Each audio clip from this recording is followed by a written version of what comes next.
You're listening to Skeptoid. For Brian Dunning, this is guest host Ryan Haupt for Skeptoid.com. I work at a geological museum in a small town, and we recently had a young Earth creationist visiting lecturer stop by for a visit. I knew who this person was because they were giving their spiel on campus over the course of 2 nights. The first night's lecture had to do with proving that dinosaurs coexisted with humans, and the second lecture was titled 5 Questions for Evolutionists. The ideas promoted by these 2 lectures were distinct enough from creationist topics previously covered on Skeptoid that I think they warrant their own treatment. So here I present Answers to 5 Questions for Evolutionists plus Dinosaurs. The lecture presented 5 questions for evolutionists, but before we dive into the queries themselves, I'd like to point out that no evolutionary biologist or layperson would identify as an evolutionist. The term is often used by anti-evolution proponents to create a false equivalence between evolution and creationism. I pointed this out to the creationist lecturer, and he admitted that it was a term of convenience used for the sake of his layperson audience, for whatever that's worth. The larger exception to the term, as you'll see, is that many of the questions evolutionists can't answer aren't even evolutionary questions in the first place. Question 1. Where did it all come from? It here refers to the universe, so definitely not a question within the realm of evolutionary biology, but rather cosmology. The creationist argument is that if we accept the notion of cause and effect, then there must be some first cause to initiate the universe. Since science hasn't yet presented a first cause other than the nebulous Big Bang, that first cause must have been God. If asked for the origin of God, the answer is that God exists outside the realm of cause and effect, and therefore requires no cause to have existed in the first place.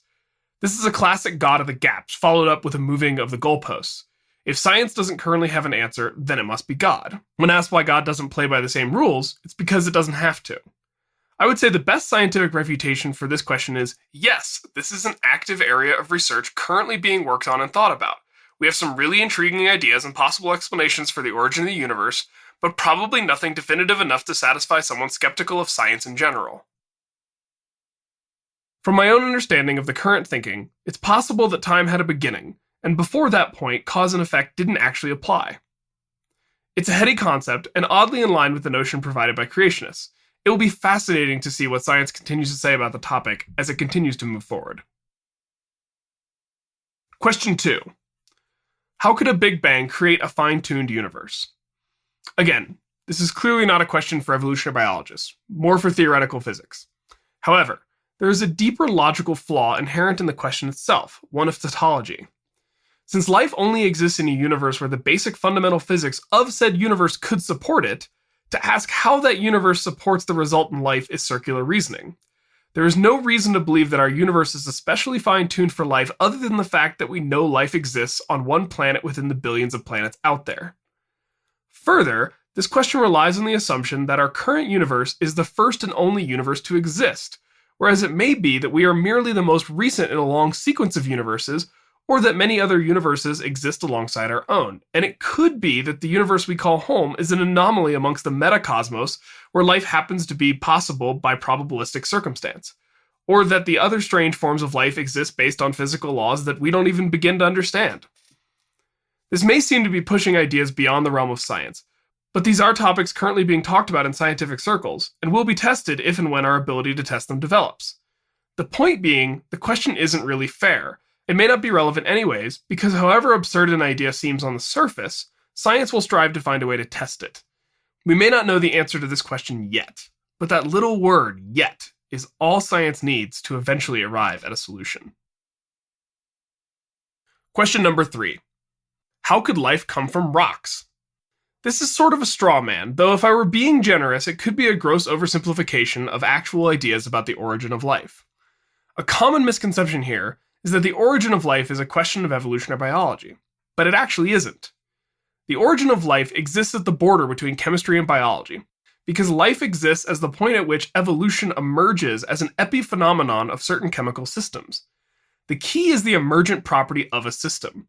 When chemicals achieve a certain level of complexity and reproducibility, this idea called life emerges, and once it emerges, it evolves.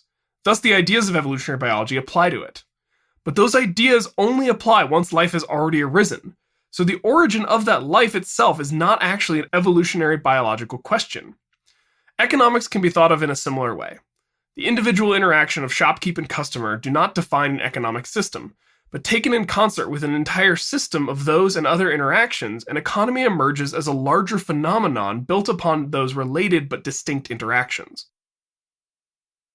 As to the more specific notion of life coming from rocks, it is indeed thought that some of the earliest life used clay substrates as platforms for their existence. The physiochemical properties of clay help bind particles together with subtle electromagnetic charges and thus provide a great surface to begin building a complex biological system. So I would say the straw man is that life came from rocks, but rocks were definitely damn useful to help life get its foot in the door. Question 4. How could biological systems assemble by accident? Possibly the only question on this list actually relevant to evolutionary biology. This one may seem to be a restatement of the previous query, but is actually intended to serve as a restatement of the old idea of irreducible complexity. Creationists love to quote the passage from On the Origin of Species where Charles Darwin pondered the vertebrate eye. To suppose that the eye, ... could have been formed by natural selection seems, I freely confess, absurd in the highest degree. The first point to make here is that Victorian-era authors often wrote probable criticisms of their works into the works themselves so that they could deal with them in the original text. Second, this isn't a defeat of evolution by means of natural selection. It's merely Charles Darwin recognizing that his theory was incomplete and would benefit from additional study and data. Since he put this idea out into the world, there's been a lot of data gathered by biologists and paleontologists documenting the evolution of the eye, from a very simple light-sensing pit to determine if a predator might be swimming above you, to the far more complex eyes seen in vertebrates and cephalopods.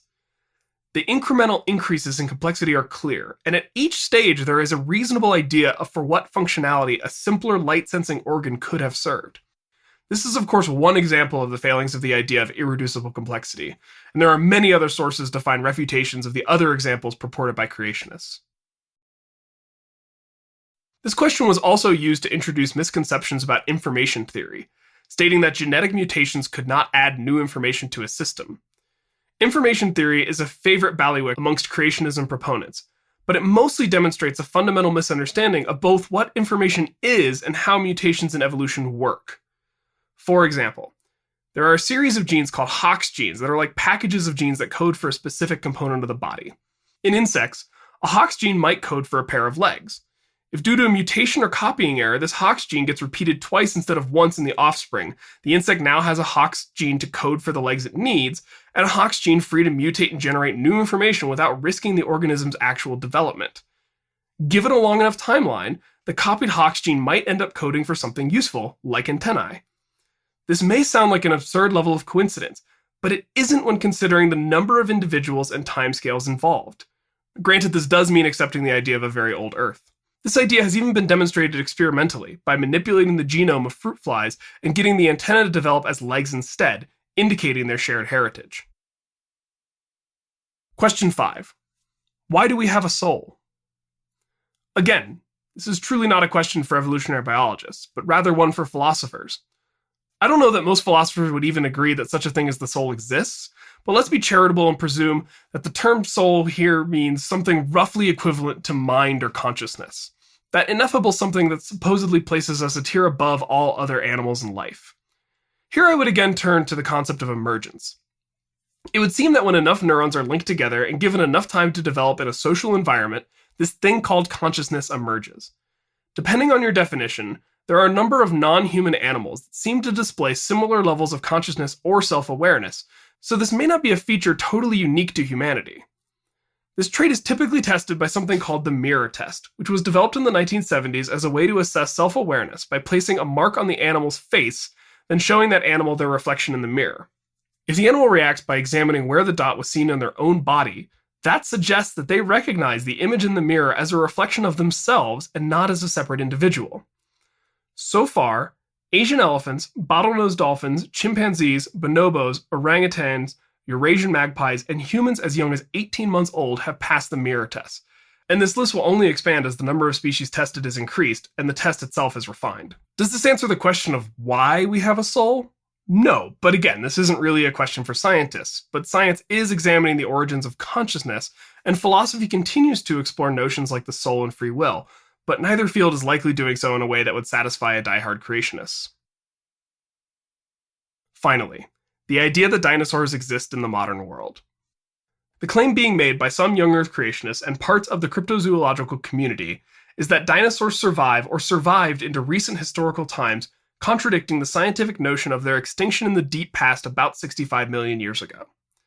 There's actually a lot to unpack in this claim, the first being what exactly they mean when they use the term dinosaur. Funnily enough, a creationist usage of the term dinosaur is both too expansive and too exclusionary. The term, when arguing for their continued existence, includes things like flying pterosaurs, called ropin by cryptozoologists, and swimming plesiosaurs like the Loch Ness Monster. In biological terms, neither of these groups are nested within the clade Dinosauria. Pterosaurs, the flying reptiles of the Mesozoic, are the sister clade to Dinosauria, so are closely related at the base but distinct from an evolutionary perspective. Marine reptiles such as plesiosaurs are still reptiles but are even further removed from Dinosauria and Pterosauria. Dinosauria actually includes all the animals we traditionally think of as dinosaurs, Stegosaurus, Triceratops, Brachiosaurus, etc., and all birds. The linguistic distinction used is non-avian dinosaurs and avian dinosaurs, the latter referring to animals placed in the class Aves, a subsection of the larger clade Dinosauria.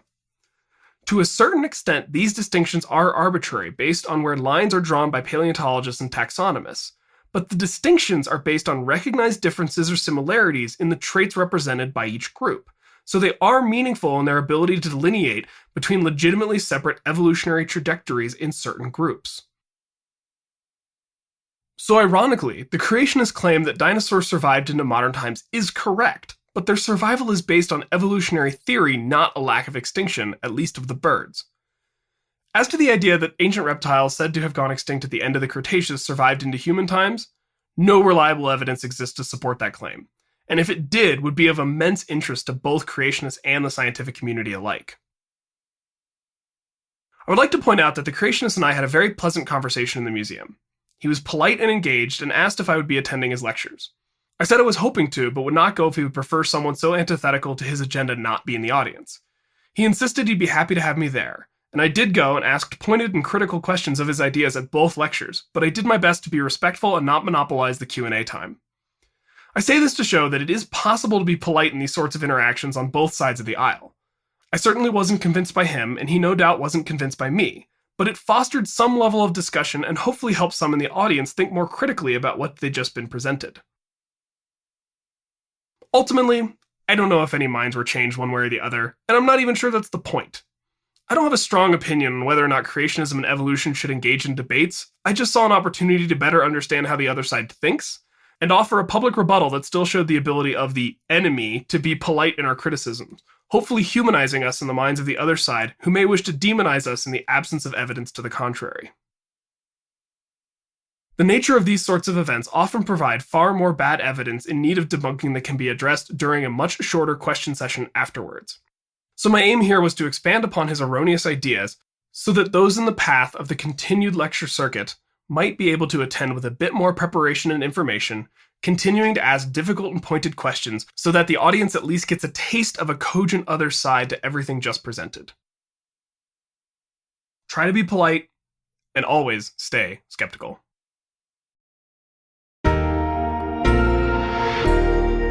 You're listening to Skeptoid, a listener-supported program. I'm Ryan Haupt for Skeptoid.com. Reach me online on Twitter, username @Haupt.